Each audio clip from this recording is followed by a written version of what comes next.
Donc, on va pouvoir entrer dans le vif du sujet et pour vous recontextualiser un petit peu le pourquoi de cette session.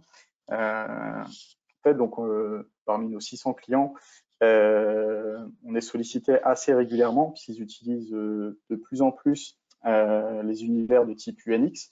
Bon, d'une part, pour bénéficier des nombreuses fonctionnalités qui leur permettent de moderniser leur environnement SAP Business Objects, et également parce que c'est un prérequis pour migrer vers des technologies qui ont le vent en poupe.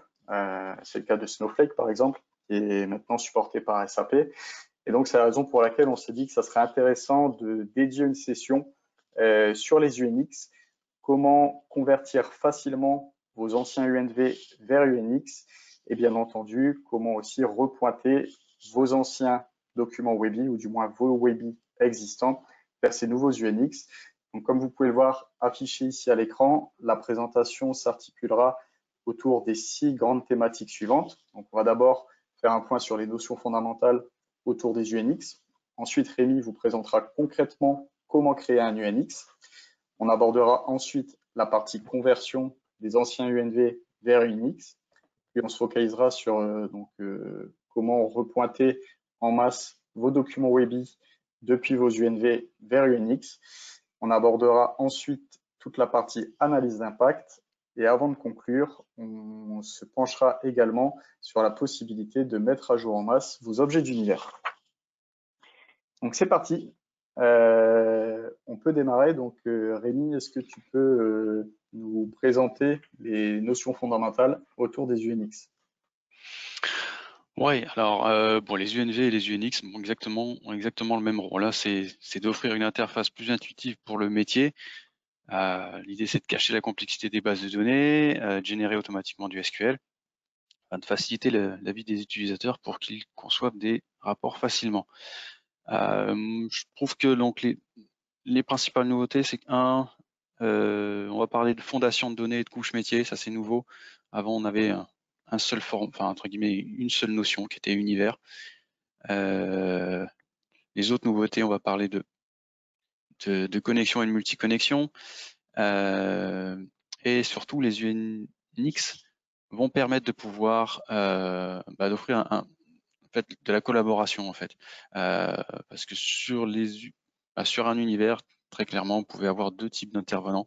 On va dire plutôt un profil DBA qui va serrer les tables, qui va définir le périmètre des tables et surtout élaborer les jointures, modéliser.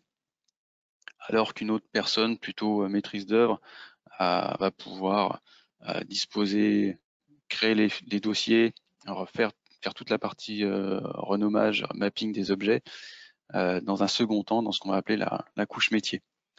Donc ça c'est un des deux points. On parle de fondation de données et de couche métier, et quelque part il peut y avoir plusieurs profils qui vont développer ces deux parties.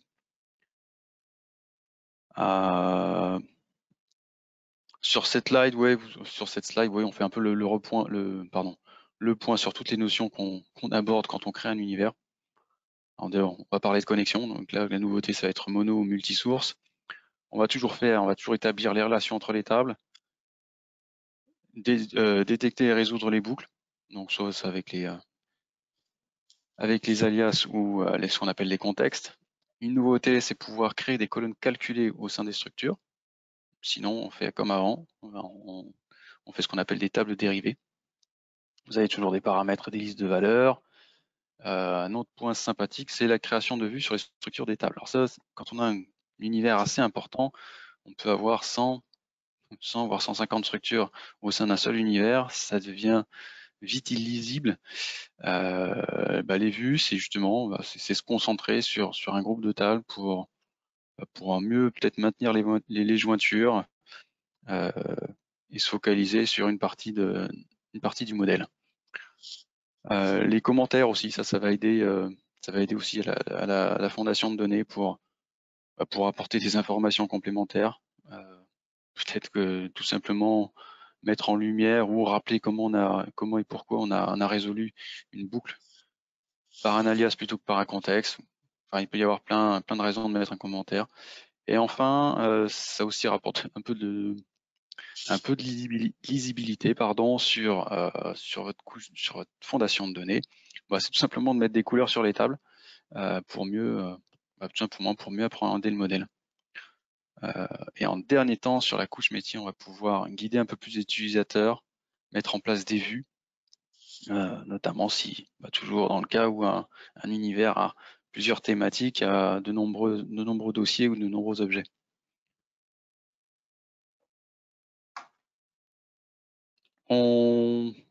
Ouais, bon, ça on va le voir. On a cette espèce de décomposition. L'univers, il est publié à partir d'une couche métier. La couche métier, elle a été élaborée à partir de la fondation de données. Et cette fondation de données, elle utilise une ou plusieurs connexions. On parle maintenant de dossiers, d'attributs, de navigation. Avant, on parlait de classes, d'informations, d'hierarchie. Bon, c'est rien qu'un peu de renommage, mais globalement, c'est exactement la même chose. Alors, une question importante avant de se lancer vers la conversion. Un point important, c'est de savoir s'il faut convertir ou reconstruire. La plupart du temps, la conversion, c'est un gros avantage. C'est souvent ça qui est retenu, tout simplement parce que on va rester monoconnexion, mais c'est pas forcément un inconvénient. Enfin, l'avantage qui est derrière, c'est que dès qu'on est en monoconnexion, on va avoir un SQL qui est généré pour les documents qui va vraiment être fonction de la base de données sur laquelle on requête. On sait tous qu'un SQL d'Oracle ou un SQL Server, c'est pas tout à fait exact, c'est pas exactement le même. Ils sont plus ou moins respectés la norme ANSI d'ailleurs. Alors que bon, donc ça c'est un point important. Donc conversion, on reste sur des univers de monoconnexion. On ne peut pas basculer de mono à multiconnexion comme ça. En fait, dès qu'on est en multiconnexion, il faut créer la fondation de données dans cette optique. Ok, merci Rémi pour ces notions fondamentales qui étaient peut-être une piqûre de rappel pour certains d'entre vous. Dans tous les cas, ça permet de fixer les bases pour la suite de cette présentation. Maintenant Rémi, donc, tu vas nous présenter concrètement quel est le processus à suivre pour créer un univers. Alors oui, pour créer un univers, je vais me connecter à une machine.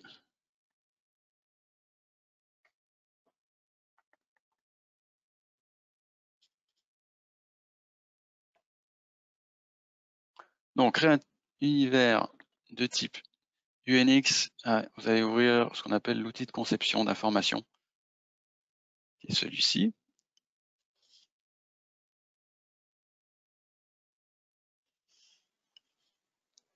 Donc, une fois ouvert, là, c'est l'affichage standard. On va ouvrir une session sur le système BO. Donc, quand vous partez de rien, vous allez devoir ce qu'on appelle créer un projet. Ça, j'en ai pas parlé, mais c'est rien qu'un dossier. C'est un dossier de travail dans lequel on va stocker les éléments.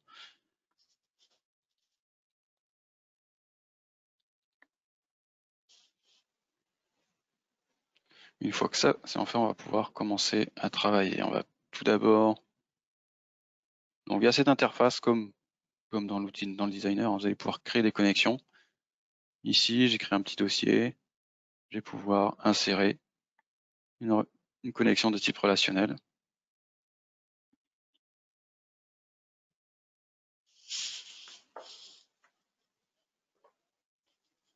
Alors voilà, j'ai donné un nom.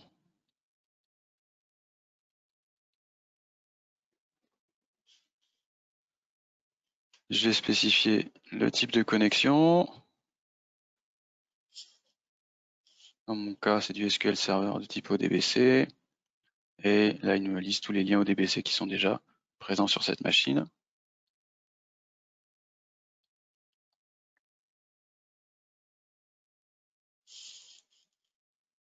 OK. Donc ça, c'est la première étape, créer votre connexion. Dans votre projet, on va créer ce qu'on appelle tout simplement glisser. Non, autant pour moi, raccourci de connexion.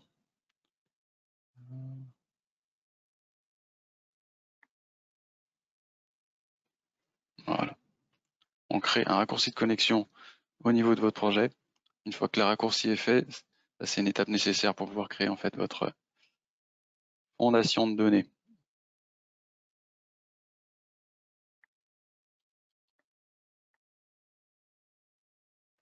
Donc c'est à cet endroit-là qu'on va tout de suite spécifier si on est de mode monosource ou multisource. Je sélectionne mon raccourci de connexion. Et là, je vais pouvoir commencer à créer ma fondation de données en sélectionnant des tables. Donc là, je vais prendre simplement les glisser.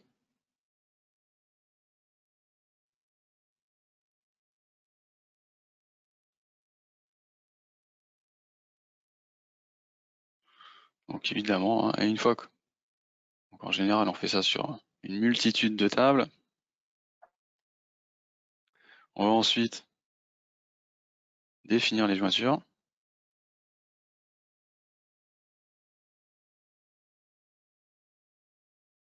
entre les différentes tables. Et s'il y a besoin, on fera ce qu'on appelle la détection.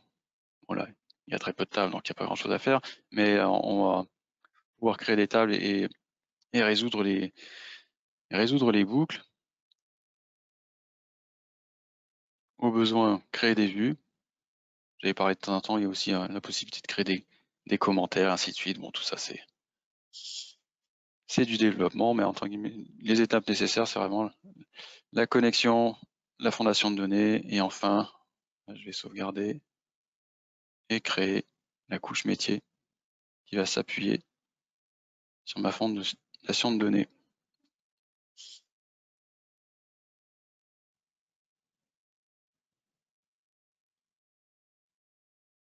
Voilà, donc on retrouve un peu les mêmes mécanismes.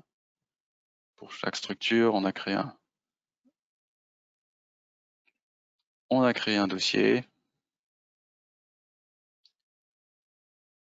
On peut remettre ça dans l'ordre, il y a tout le travail là de présentation des objets de remapping qui va s'effectuer à ce niveau-là. Retrouvez aussi votre chemin de navigation si vous avez des hiérarchies sur lesquelles il serait intéressant de pouvoir faire du drill down. Et enfin, la dernière étape, je vais sauvegarder ça, c'est tout simplement de publier vers le référentiel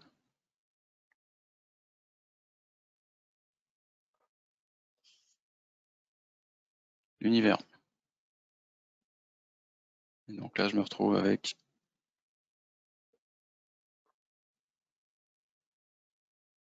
normalement, il faut rafraîchir.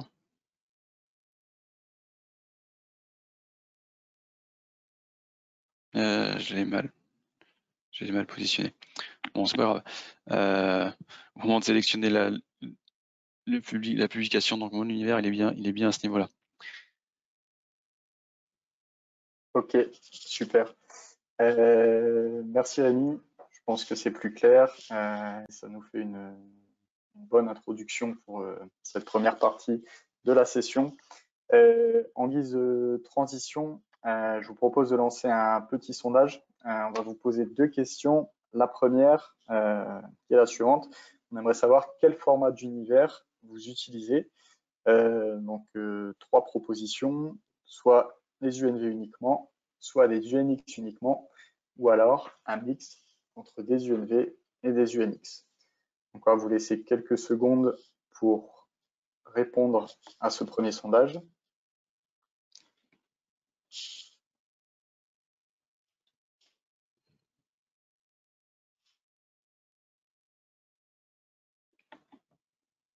Alors voilà, on commence à collecter les résultats. Je laisse encore 10 petites secondes.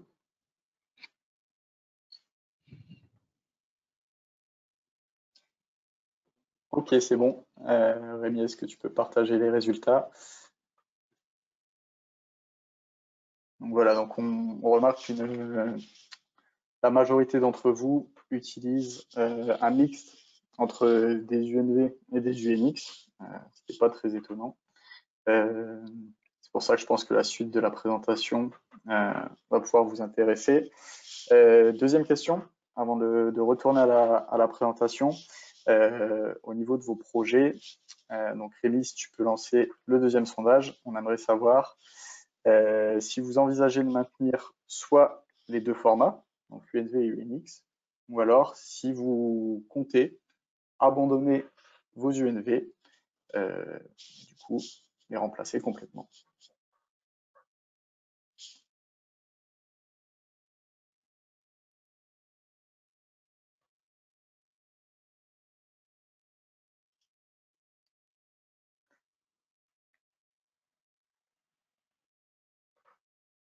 Ok, très bien. Donc je pense qu'on peut clôturer. À nouveau, Rémi, si tu peux partager les résultats. Donc voilà, quand même la majorité d'entre vous envisage de conserver les deux formats. Donc c'est assez intéressant. Euh, on peut retourner à la présentation. Donc juste le temps. Ah, voilà. Donc on a pu le voir pendant l'introduction, vous pouvez avoir différentes motivations pour passer sur le format UNX. Bon, on a fait référence à des migrations sur des technologies comme Snowflake, l'utilisation de Crystal Report for Enterprise, etc. etc. Dans tous les cas, passer vers UNX va avoir un impact dans la mesure où vous allez devoir faire le choix de conserver ou non vos UNV, ce qu'on a pu un peu voir dans le cadre du sondage. Si vous conservez les deux, forcément, ça va impliquer une double maintenance. Donc, la solution pour éviter cette double maintenance, ça va être de convertir vos anciens UNV vers des UNX. Donc ça va vraiment être la première étape sur laquelle on va se concentrer maintenant.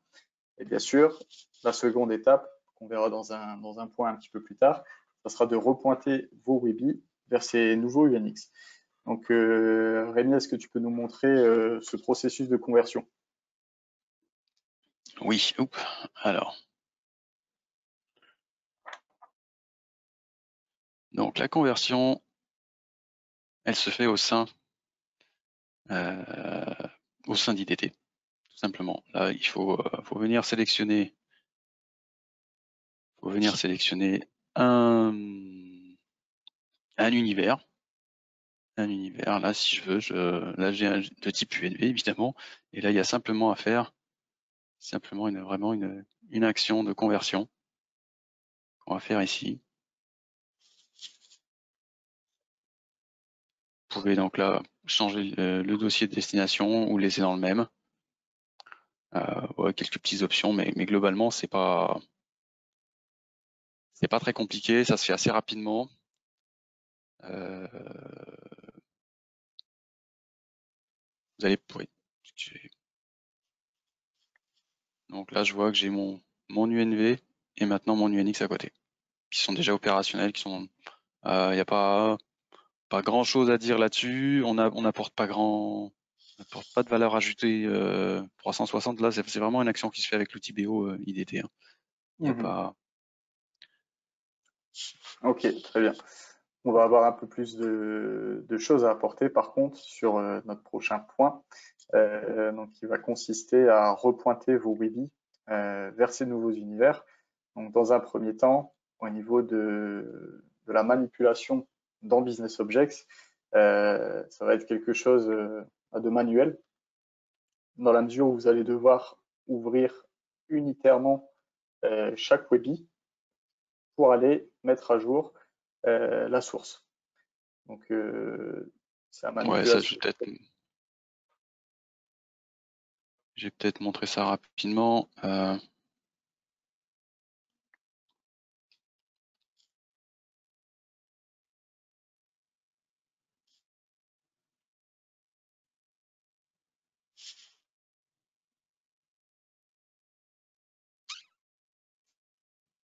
Donc, si j'ouvre ce document-là,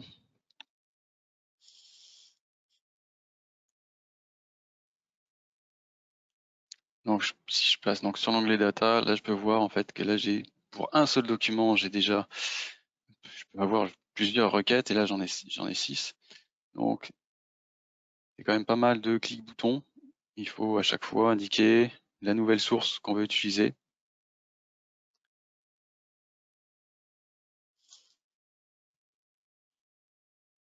Donc vous voyez, c'est vraiment des étapes qui sont pas forcément intéressantes. Normalement, tout se passe très bien en plus si l'univers a été simplement converti. C'est beaucoup de manipulation, surtout si vous avez des documents avec plusieurs requêtes. Et si vous avez beaucoup de documents à faire, c'est systématiquement ouvrir le document, aller sur chacune des requêtes et changer le fournisseur.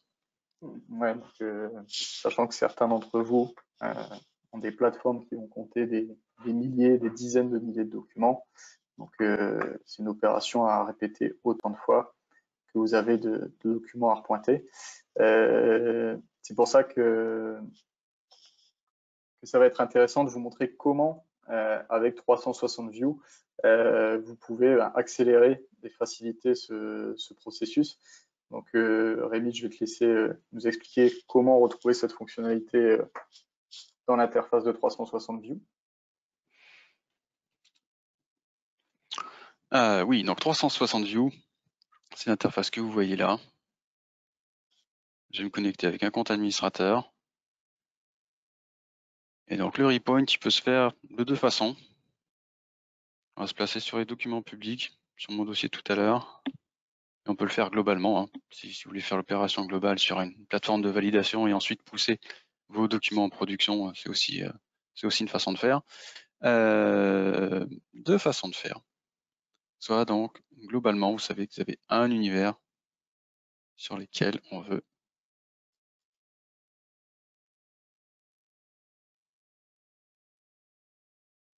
Excusez-moi, je suis habitué. Alors, mise à jour des univers Webby. Donc, soit vous finissez un gabarit, donc un fichier Excel dans lequel on va indiquer quels sont les rapports à faire basculer d'un univers à l'autre, soit globalement, on va indiquer l'identifiant de l'univers actuel et l'identifiant du nouvel univers. Dans le cas où vous avez un projet avec plusieurs univers, on a mis à disposition une autre façon de faire qui va vous demander au départ de documenter ce qu'on appelle les sources de données, hein, ici.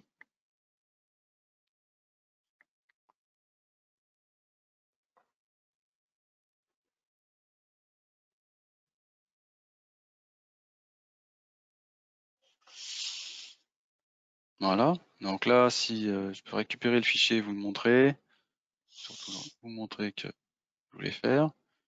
En fait, quand vous récupérez le fichier, voilà, pour chacun des documents, on va retrouver ces requêtes avec l'univers.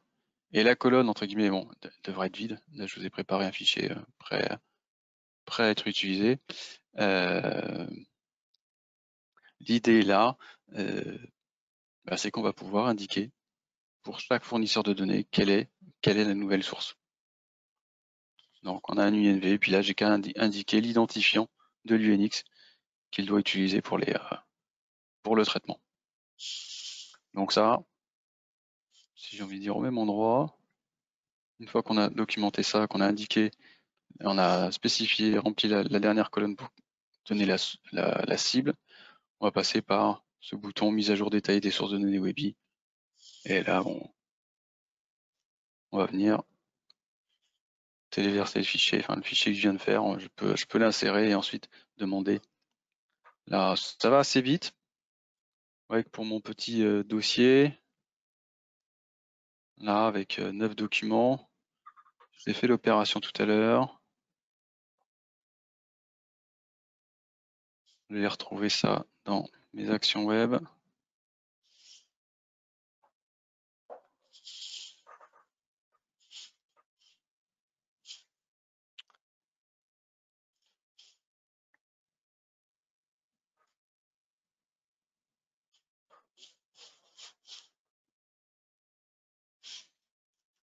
Mhm.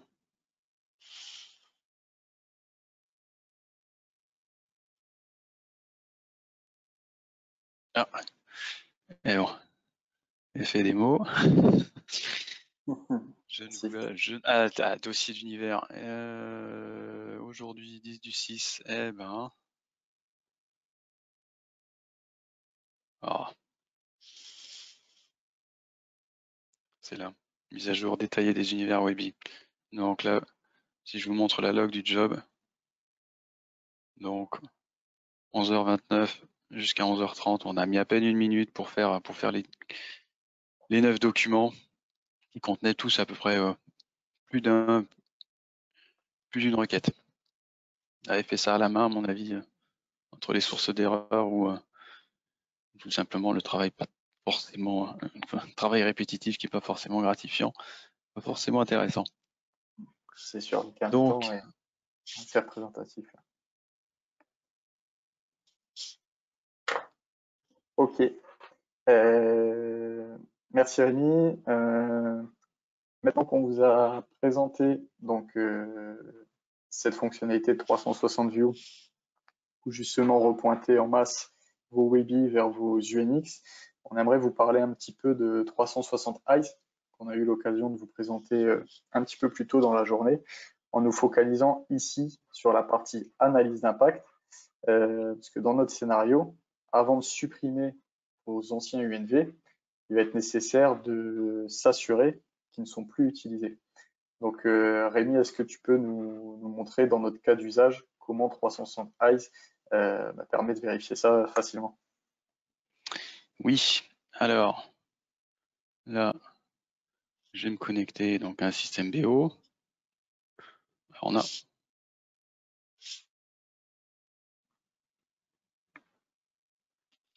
on a déjà un document que vous pouvez utiliser tout de suite dans ce cadre-là. C'est le rapport 72. Typiquement, si j'ouvre ce document-là, vous avez fait une conversion, vous avez fait un repointage en masse, une redirection de tous vos documents Webby vers les UNX. Bah, votre univers doit apparaître là avec un ratio d'usage à 0. Dès lors qu'il n'y a pas 0, ça veut dire qu'il y a clairement des documents qui utilisent encore les univers. Et là, j'ai préparé, on peut se baser sur le rapport Impact Analysis ici, là, tout simplement, en lançant ce document. Normalement, ce document, il va beaucoup plus loin. S'il est là pour lister les documents qui utilisent un objet spécifique d'un univers, mais vous pouvez tout à fait le lancer en indiquant là juste un univers, en ne spécifiant pas d'objet, c'est une invite optionnelle. Et là, vous allez retrouver voilà, tout ce qui est utilisé. Voilà, le rapport là, il est là objet par objet. J'ai fait une petite version de ce document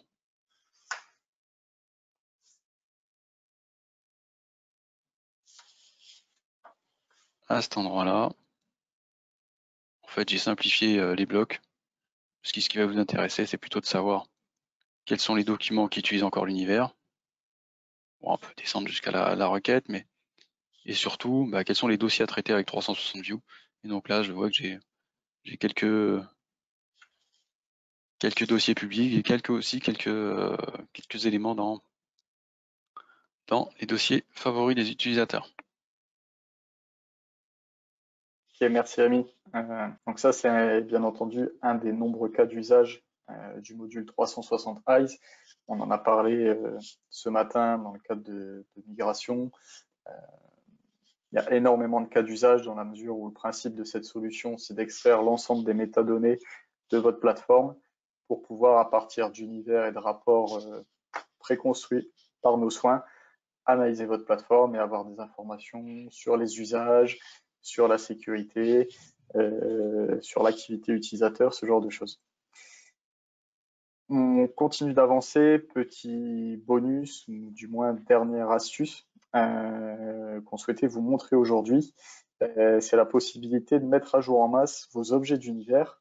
Et ça, c'est une action qui peut se faire via un autre module de la suite 360, en l'occurrence le module 360 Univ, que je vais te laisser présenter rapidement, Rémi. Ouais, oups, pardon. Décidément. Donc, je vais retourner dans 360 View, 360 Web Platform, pardon. Donc, Univ, c'est un des modules, en effet. En termes d'interface, c'est assez simple. On exporte un univers et on l'importe derrière. Vous avez aussi la possibilité de supprimer les objets, mais bon. Ce qui va nous intéresser ici, c'est tout simplement, là, j'utilise je demande l'export, je récupère un Excel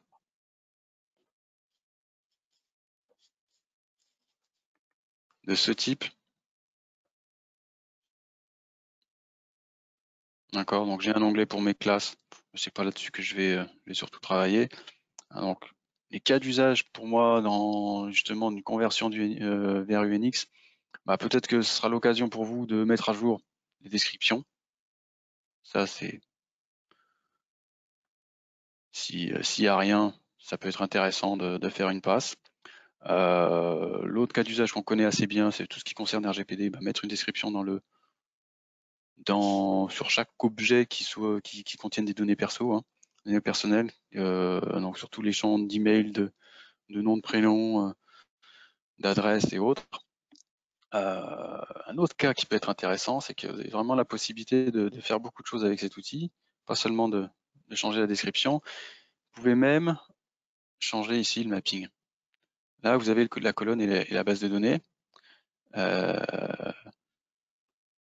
Je sais que pour aller vers Snowflake, typiquement, si vous convertissez votre UNV qui est peut-être sur une base Oracle, bah, la base Oracle, je me souviens que tous les cas de figure que j'ai pu avoir, on essaie toujours de faire en sorte qu'il n'y ait pas de préfixage sur le schéma typiquement. Avec Snowflake, j'ai pas encore trop de. Je sais qu'il y a des problématiques soit de majuscules, minuscules. Vous pouvez avoir si vous avez entre guillemets des grosses mises à jour en masse sur le mapping, ce serait peut-être soit supprimer un préfixage ou simplement renommer. Vous pouvez le faire ici.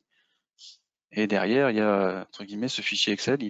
On va le réimporter et mettre à jour l'univers en question pour tout simplement faire une mise à jour en masse et vraiment s'affranchir d'une multitude de clics pour faire ces choses-là à la main et voir. C'est pas forcément quelqu'un qui connaît IDT qui peut faire ça. Hein. Les RGPD, c'est souvent un chef de projet qui va faire ça. Il n'a pas besoin de connaître BO pour détecter, trouver avec le métier qu'est-ce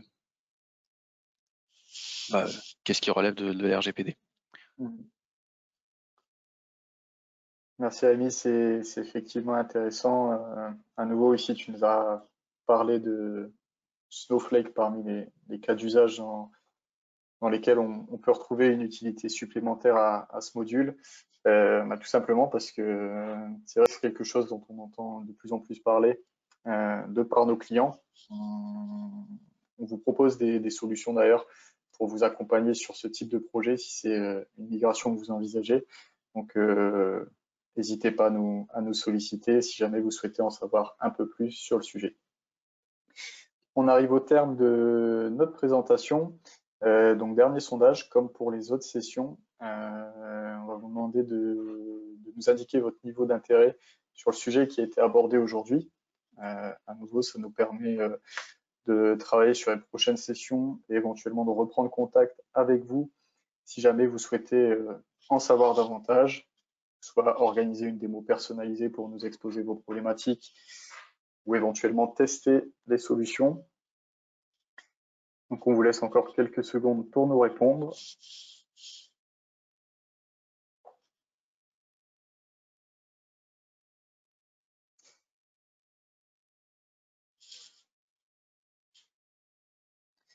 Voilà, c'est bon, je pense que tu peux clôturer Rémi.